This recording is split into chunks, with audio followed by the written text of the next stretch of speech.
100% das pessoas. Sempre fica lá alguém que fugiu, alguém que se escondeu. Não quer se sujeitar àquele regime, né? Exatamente, então sempre fica alguém. Jeremias, por exemplo, eles deram a opção para Jeremias, se quisesse ir ou quisesse ficar. Então Jeremias meio que era respeitado por eles. E o que acontece? Jeremias fica, depois que ele leva lá os cativos, é colocado um administrador fantoche ali, Gedalias, se eu não me engano, tal de Gedalias, é colocado ali para administrar aquele território arrasado. Então só para manter alguma ordem, né? Então eles vão começar depois a se organizar e tal. Alguns daqueles que haviam escapado do cativeiro, meio que se revoltaram com Gedalias, por ser um administrador fantoche, a mando da Babilônia, né? Mataram o cara. E aí mataram ele, capturaram Jeremias e obrigaram Jeremias a descer com eles para o Egito. Então tem essa comunidade que desceu para o Egito e que se estabeleceu lá. Que o resto que sobrava na Babilônia. Que sobrou ali na terra, que os babilônios não levaram. Exatamente. Sobrou ali, alguns deles se organizaram, um tal de Ismael que tinha por ali, ele organizou ali meio que um bando, né? Matou Gedalias e sequestrou Jeremias, levou Jeremias junto com ele, que era um profeta, né? Então levou Jeremias foi a pulso, foi obrigado para o Egito. E aí essa galera meio que fundou uma comunidade lá no Egito. Então já tinha alguns judeus por lá, sempre ficam, porque tem cara que vai fazer negócios, dá certo, aí fica lá, aí leva família, então forma uma pequena comunidade. Então vai esses caras para lá, e desce e ficam morando no Egito, forma uma grande comunidade lá. E conforme o tempo vai passando, caiu a Babilônia, veio a Pérsia, caiu a Pérsia, veio a Macedônia. Com a Macedônia veio a helenização do mundo, tá certo? Então os povos agora começam a adotar a língua grega para o comércio. E essa comunidade judaica entrou de cabeça nisso, adotou o idioma grego, começou a falar em grego. Então, devido à prioridade que eles davam ao idioma grego, eles queriam uma Bíblia em grego, tá? Aí surgiu lá a chamada Carta Pseudo-Aristeias, que é um documento encontrado onde supostamente, esse Aristeia alega isso, que Ptolomeu IV Filadelfo encomendou que os judeus traduzissem a Torá, toda a Tanakh, na verdade, né? Toda a Tanakh, que é Torá é só o Pentateuco. Tanakh é um acróstico, Torá, Neviim e Ketuvim, tá? Todo o Antigo Testamento. Então ele, segundo esse Aristeias, ele encomendou que fosse traduzido para o grego. E aí, ainda segundo esse Aristeia, são mandados 70 anciãos que traduzem em 70 dias, isso aí. Então essa é a lenda, isso é uma lenda, tá? O que importa é o seguinte, a Bíblia foi traduzida para o grego, nesse período. 139 a.C., uma coisa assim. Então, havia ali uma comunidade grega importante, havia uma cultura crescente ali, uma importante biblioteca, a Biblioteca de Alexandria, e havia uma importante comunidade judaica lá, que falava grego. Então os caras bancaram que a Bíblia fosse traduzida para o grego, tá? E aí essa Bíblia traduzida para o grego, ela tem, conforme é alegado aqui, superioridade do cânon hebraico, não somente o próprio texto, mas muitos eruditos entendem que aquele texto, ele só tem aquela mesma sagracidade na sua língua original, tá certo? Então, a única Bíblia que os eruditos, tá certo? Os sábios, os estudiosos da época, consideravam uma Bíblia sagrada, era a Bíblia em hebraico. Então, devido ao uso do texto hebraico, a forma original em que foi escrita. Uma tradução, ela não é vista com tanto respeito, não é vista com tanta sagracidade. Ela é meio que um improviso. Então, a Bíblia não foi escrita em grego, a Bíblia, Antigo Testamento, né? Novo Testamento sim. O Antigo Testamento não foi escrito em grego, foi escrito em hebraico. Então, essa é a Bíblia certa, vamos colocar assim, a Bíblia sagrada. A Bíblia em grego, que é a Septuaginta, é uma tradução para que eles pudessem ter alguma informação acerca da Bíblia. Aí você tem a forma diferente com que se lidava com essa Septuaginta. Considerava o Pentateuco um texto, né, um conjunto de texto extremamente sagrado, E os outros textos já não eram tão sagrados quanto aquele. Então você tinha atribuição de uma sagracidade muito maior ao Pentateuco, diferenciando-se dos demais livros que compunham todo o Antigo Testamento. Inclusive os apócrifos que foram incluídos, tá? Pentateuco, os demais livros, tá certo? Que os judeus entendiam como Bíblia, e ainda aqueles 7 apócrifos que futuramente os católicos vão canonizar. Então você tem aí a Septuaginta. Se você quiser saber, os árabes fazem a mesma coisa em relação ao Alcorão. O Alcorão, considerado sagrado pelos árabes, é o Alcorão em árabe. Em árabe. Esse é o Alcorão original deles. Exatamente, que é o original. Os Alcorães, que são traduzidos, já não tem toda aquela sagracidade. É assim, é uma tradução para você ter algum acesso, ter alguma informação, mas o texto sagrado é em árabe. Eles guardam como uma coisa sagrada. Exatamente, para eles. Se caiu, eles guardam quem morreu. Aí tem uma tradição deles, né? Sim, tem algumas tradições. Agora, claro, no mundo, tanto no mundo judaico, quanto no mundo cristão, quanto no mundo islâmico, tem diferentes seitas, vamos dizer assim. Cada uma lidando de uma forma mais ou menos exacerbada com doutrina, ortodoxia. Então tem os caras mais liberais. Você vai na Turquia, os caras são mais liberais. Você vai na Arábia Saudita, os caras são mais fechados. Na Pérsia, que é o atual Irã, onde estão xiitas, aí são mais fechados. Exatamente. Então tem diferentes facções, tá? Dentro da religião. Assim também você tem cristãos mais fundamentalistas, cristãos liberais, judeus ortodoxos, judeus não praticantes, chamados judeus progressistas. O judeu progressista, você não é feliz com o cara é judeu. Até pouco ele come. Cara que ele é judeu por etnia, tá? Então ele respeita aquelas tradições como cultural do seu povo. Mas ele não pratica aquilo mais. Ele é um crente que vai moderno. Isso já trabalhei com desse. Ia para a igreja, mas sexta-feira, vai no seu forró, tomando cachaça, né? Assapé e tudo mais. E domingo ele está na igreja. Então tem cara que pensa que pode levar a vida assim, né? Então, é um direito que ele assiste, né? Agora vamos ver lá no dia. Vamos ver no grande dia. Ele tem que estar pronto, né? Legal. Então, aí conversar aqui. Posicionamento do cristianismo. O cristianismo mais antigo, inicialmente, não aceitou a nascente teoria dos fariseus a respeito do cânon e não se prendeu a nenhum cânon formalmente delimitado. É isto que se deduz das passagens extraídas dos livros. É evidente que logo depois da teoria dos fariseus a respeito do cânon, você tem, por exemplo, um importante concílio dos judeus em relação ao seu cânon, chamado Concílio de Jâmnia.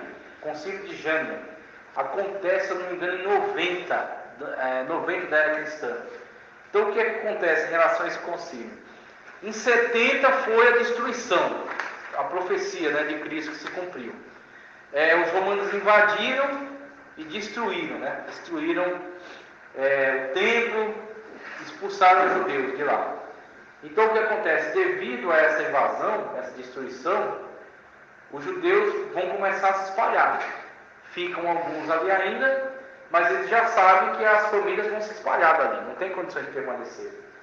Então o que acontece? Muitas dessas famílias vão para lugares longes, onde você não tem tanta disponibilidade de mestres, de professores. E aí o que acontece? Você precisa ter uma definição muito clara acerca do que será ensinado para elas, o que é cânon, ok? Então esses sábios se reuniram em Jâmnia em 90 da era cristã, para quê? Só para ratificar o cânon. A única discussão que tinha, discussão de fatos, foi em relação a Eclesiastes.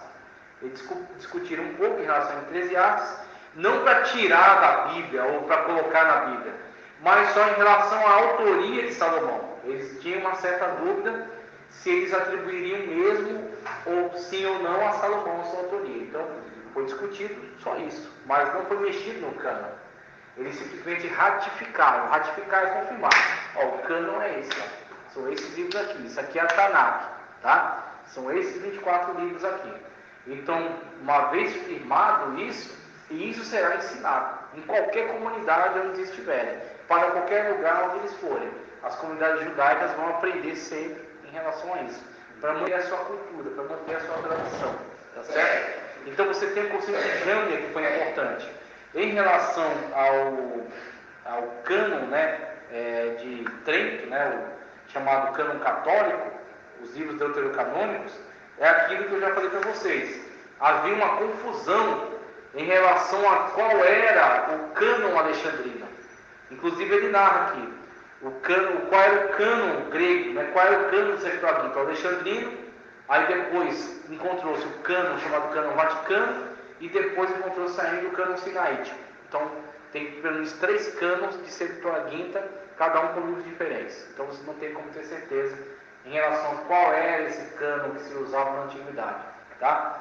E ele falou também em relação a um processo histórico no qual os cristãos, quando vieram, quando a igreja começou a se espalhar pelo mundo, o mundo que os cristãos conheceram foi o mundo helenista, o mundo helênico, tá?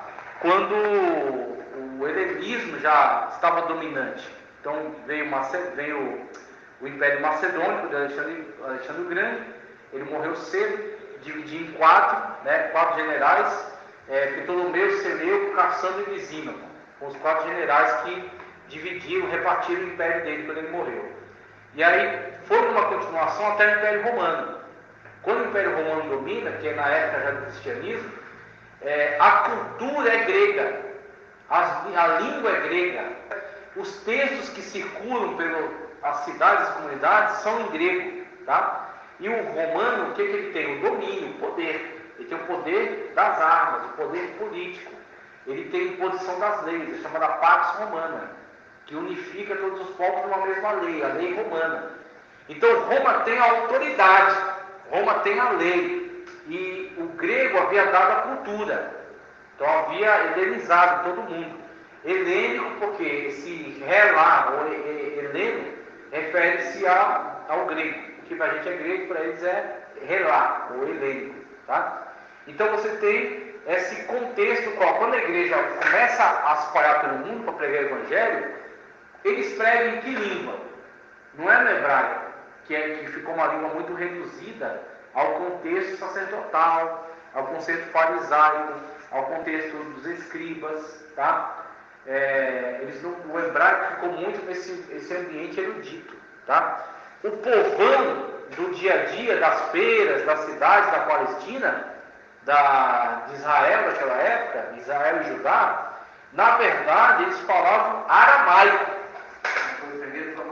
que foi a língua que eles aprenderam no cativeiro babilônico.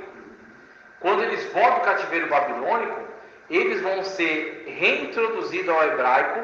Esdras faz a leitura do livro da lei em hebraico, só que eles não entendem. Os levitas têm que traduzir para eles para o aramaico. Simultaneamente, Esdras vai ler em hebraico, eles vão traduzindo em aramaico e explicando. Aí, dessa tradução surge o chamado Targum. Targum são os comentários em aramaico acerca do texto hebraico da Bíblia dos judeus. Tá? Então surgem os Targuns aí nesse contexto. A primeira evangelização que teve o povo foi aramaico, a primeira língua. Então, deixa eu só terminar. O aramaico era falado na comunidade, na feira, no trabalho, na comunidade. Só que os povos estrangeiros, inclusive que estavam dentro da Palestina, por exemplo, você tem a chamada Decápolis, em volta do Mar da Galileia, tá certo? As 10 cidades de costumes e língua grega. Veja, eles são cidades gregas dentro de Israel. O que o Alexandre fez quando ele expandiu seu domínio pelo mundo? Em cada lugar onde ele dominava, ele fundava uma Alexandria. Então, tinha Alexandria no Egito, tinha Alexandria na Índia, tinha Alexandria na Babilônia, tinha Alexandria em tudo que é lugar. Essa Alexandria são cidades para difundir a cultura grega, a língua grega, a filosofia grega, os esportes, o comércio, tá? Então, é uma difusão da cultura grega. Então, quando os apóstolos, que são judeus, conhecem o hebraico porque fez Bar Mitzvah, até os 12 anos estudou a Bíblia em hebraico, tá? Conhece o aramaico porque é a língua que fala no povão, no contexto geral do povo. Conhece o grego porque todo mundo que quisesse fazer um comércio com uma cidade dessa, por exemplo, vou lá em Cafarnaum, vou lá em Betsaida, comercializar, vender peixe. Ele pescava, ia vender nessas cidades, os ricaços dessa cidade. Ele tinha que vender em grego, falar em grego com os caras. Então não é que o cara era erudito do grego, mas ele conhecia o grego, tá? Tanto que muitos deles vão se valer de, como é que é o nome? Amanuense, que são escritores. Ele vai narrar o texto, o amanuense vai lá e escreve, numa norma cultural mais elevada, tá? A segunda carta de Pedro, se não me engano, foi escrita por um amanuense. Pedro ditava, o cara escrevia, para a língua ficar bem compreensível, né? Porque o cara, muitas vezes, ele falava o grego para se comunicar, então um grego básico. Um cara que tem um grego erudito, que no caso, no Novo Testamento grego koiné, é o grego do povo. Koiné, o grego mais simples, basicão, do comércio, do dia a dia.